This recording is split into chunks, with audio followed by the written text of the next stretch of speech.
கருணை கடலே கந்தா போற்றி. ஓம் சரவணபவ. ஹாய், எல்லாருக்கும் வணக்கம். நம்ம சேனலை சப்ஸ்கிரைப் பண்ணவங்க எல்லாருக்குமே பெரிய பெரிய நன்றிகள். இன்றைக்கி வீடியோவில் என்ன பார்க்க போகிறோம் அப்படின்னா, வெற்றிலை தீபம் எப்படி ஏற்றணும், முறை, நேரம் அப்படின்றத பற்றின வீடியோவில் தான் இந்த வீடியோவில் நம்ம பார்க்க போகிறோம். காலையில் 5 மணி பக்கம் எழுந்திரிச்சு வாசலை சுத்தம் செஞ்சுட்டேன். நெய்வேத்தியமாக ரெடி பண்ணிட்டேன். அதுக்கப்புறம் பூஜை பொருட்கள் நேற்றே சுத்தம் பண்ணி வச்சுருந்தேன். அதை எண்ணெய் திரி போட்டு ரெடி பண்ணி வச்சுக்கிட்டேன். ஸோ காலையில் எழுந்திரிச்சு நான் லைட்லாம் போட்டுட்டு பூக்கள்லாம் பழைய பூ இருந்தது இல்லையா, அதெல்லாம் எடுத்து புது பூ சேஞ்ச் பண்ணி வச்சுட்டேன். பிரம்மமுகூர்த்த பூஜையை தொடர்ந்து இன்றைக்கி என்ன ஸ்பெஷல் அப்படின்னு பார்த்தீங்க அப்படின்னா, செவ்வாய்க்கிழமை வெற்றிலை தீப வழிபாடு செய்ய போகிறோம். அதுக்கு நான் ஒரு தாம்பூல தட்டு எடுத்துக்கிட்டேன். அதில் ஸ்வஸ்திக் வரைஞ்சி அதுக்கப்புறம் அதில் வெற்றிலை தீபம் ஏற்ற போகிறேன். வெற்றிலை தீபத்துக்கான சிறப்புகளும் மகத்துவங்களும் சொல்லிகிட்டே போகலாம். அந்தளவுக்கு ஒரு விசேஷமான ஒரு பூஜை. முருகருக்கு செய்யக்கூடிய பல பூஜைகளில் விசேஷமானது இந்த வெற்றிலை தீபம். வெற்றி இலை அப்படின்றது இந்த வெற்றியை தரக்கூடிய இலையாக இருக்கும். முருகப்பெருமான்கிட்ட நம்ம என்ன நினச்சி வேண்டுதல் வைக்கிறோமோ அது கண்டிப்பாக வெற்றியில் போய் தான் முடியும் அப்படின்றதுக்காக தான் இந்த வெற்றிலை தீபம் வழிபாடு. ஸோ நான் அந்த மாதிரி ரெடியாக எடுத்து வச்சுக்கிட்டேன். ஃப்ரெஷ் பூக்கள் எல்லாம் நான் முன்னாடியே பர்ச்சேஸ் பண்ணி வச்சுருந்தேன். வெற்றிலையை நம்ம வழிபாடு பண்ணுறதுக்கு முன்னாடி லைட்டாக தண்ணீரால் வச்சு சுத்தம் பண்ணிக்கணும். சுத்தம் பண்ணிவிட்டு அதோட காம்பு பகுதி இருக்கும் இல்லையா, அதை நீக்கிட்டு அதுக்கப்புறம் அதோட நுனி பகுதியில் மஞ்சள் குங்குமம் விட்டு இந்த மாதிரி 6 வெற்றிலைகளை நம்மளோட தாம்பூல தட்டில் வச்சுக்கணும். நம்ம ஸ்வஸ்திக் வரைஞ்சிருந்தோம் இல்லையா, அந்த தட்டில் வச்சுட்டு அது கூடவே 6 அகல் விளக்கு நம்ம ரெடி பண்ணி வச்சுக்கணும். 6 திசையை நோக்கி 6 அகல் விளக்கு வைக்கணும்.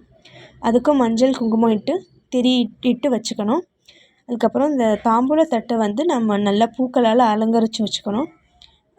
ஃபுல்லாகவே நல்லா 2-3 விதமான பூ யூஸ் பண்ணிக்கோங்க. தாம்பூலம் ரெடியானதுக்கப்புறம் ஷட்கோண கோலம் இட்டு பூக்கள் எல்லாம் வச்சு முருகரை அலங்காரம் பண்ணிவிட்டு நம்ம பூஜை அறையையும் அலங்காரம் பண்ணிவிட்டு நம்ம பூஜையை ஸ்டார்ட் பண்ணணும். நம்ம இந்த வெற்றிலை தீப பூஜையை சுக்கிர ஹோரை செவ்வாய் ஹோரையில் பண்ணுறது ரொம்பவே விசேஷம். இந்த சுக்கிர ஹோரை நேரம் ஒரு செவ்வாய்க்கிழமையில் 3 பகுதிகளாக வரும், 3 காலத்தில் வரும். காலை 6 மணிலேருந்து 7 மணி வரையும், மதியம் 1லேருந்து 2 மணி வரைக்கும், இரவு 8லேருந்து 9 மணி வரைக்கும். நான் சொல்லியிருக்க இந்த குறிப்பு டைம்கள்லாம் ரொம்பவே விசேஷமான டைம். கண்டிப்பாக நோட் பண்ணி வச்சுக்கோங்க. வெற்றிலை தீபம் இந்த 3 நேரங்கள் 3 காலங்களில் ஏற்றுனீங்கன்னா கண்டிப்பாக அதோட பலன் ரெட்டிப்பாக இருக்கும். இல்லை நீங்கள் வேலைக்கு போயிட்டு வரீங்க, டயர்டாக இருக்குது, லைக் உங்களால் காலையிலையும் செய்ய முடியல, மதியானமும் செய்ய முடியலன்னா கவலையே படாதீங்க. இரவு 8 to 9 மிகவும் விசேஷம். அந்த டைமில் செய்கிறதும் உங்களுக்கு கம்ஃபர்டபுளாக இருக்கும். பௌர்ணமி தினங்களில் இரவு பூஜை, அதாவது அந்த நிலவோட பூஜை பண்ணுறது இன்னமுமே சிறப்பாக இருக்கும். இந்த வெற்றிலை தீப வழிபாடை நம்ம தொடர்ந்து 6 வாரம் எல்லா செவ்வாய்க்கிழமைகள்லேயும் பண்ணோம் அப்படின்னா, வீடு கட்டுறதுல ஏதாவது உங்களுக்கு இஷ்யூ இருந்தாலோ, இல்லை கோர்ட் கேஸ் தள்ளி போயிட்டே இருந்தாலோ, இல்லை திருமண முடிவுகள் ஏதாவது இருந்தாலோ, ப்ரொமோஷன் கரியருக்காக வெயிட் பண்ணுறதா இருந்தாலோ, நீங்கள் இந்த வழிபாடை 6 வாரம் தொடர்ந்து செஞ்சு பாருங்கள். முருகர்கிட்ட மனசுருகி வேண்டி பாருங்கள். கண்டிப்பாக அவர் அந்த விஷயத்தை நிறைவேற்றி தருவார். அவரை மனசார நினச்சிட்டு இந்த வெற்றிலை தீபம் ஏற்றுங்க. கண்டிப்பாக அதோட பலன் இருக்கும். இது என்னோடய முதல் வாரம்.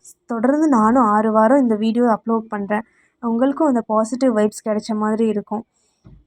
செவ்வாய்க்கிழமை வெள்ளிக்கிழமை தவிர்த்து வெற்றிலை தீபம் நம்ம சஷ்டி திருநாள், கிருத்திகை திருநாள், இந்த மாதிரி திருநாட்கள்லையும் நம்ம செய்யலாம். ரொம்பவே அதுவும் விசேஷம். முருக பக்தராக இருந்தீங்கன்னா கண்டிப்பாக வெற்றிலை தீபம் ஏற்றி வழிபாடு பண்ணுங்கள். நெய்வேத்தியமாக நீங்கள் எது வேணாலும் படைக்கலாம். குறிப்பாக இனிப்புகள் படைக்கிறது ரொம்ப ரொம்ப சிறப்பு. பழங்கள் படைக்கலாம். ஆனால் நான் அன்றைக்கி ட்ரை ஃப்ரூட்ஸ் இருந்தது. ட்ரை ஃப்ரூட்ஸ் நான் அன்றைக்கி படைச்சிருந்தேன். நெய்வேத்தியம் ஏதாவது வச்சுட்டு தான் நம்ம பூஜையை தொடங்கணும். பூஜையில் நம்ம கந்த சஷ்டி, அதுக்கப்புறம் கந்த சஷ்டி கவசம் படிக்கலாம், மகாமாறல் படிக்கலாம்.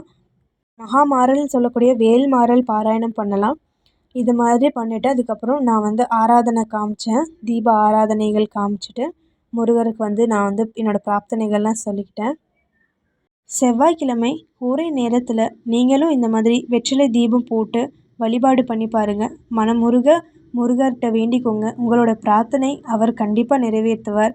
ஓம் சரவண பவ. நம்ம வீடியோ பிடிச்சிருந்தா லைக் பண்ணிக்கோங்க. உங்கள் ஃப்ரெண்ட்ஸ் முருகர் பக்தரோட ஷேர் பண்ணிக்கோங்க. நம்ம சேனலை சப்ஸ்கிரைப் பண்ணிக்கோங்க.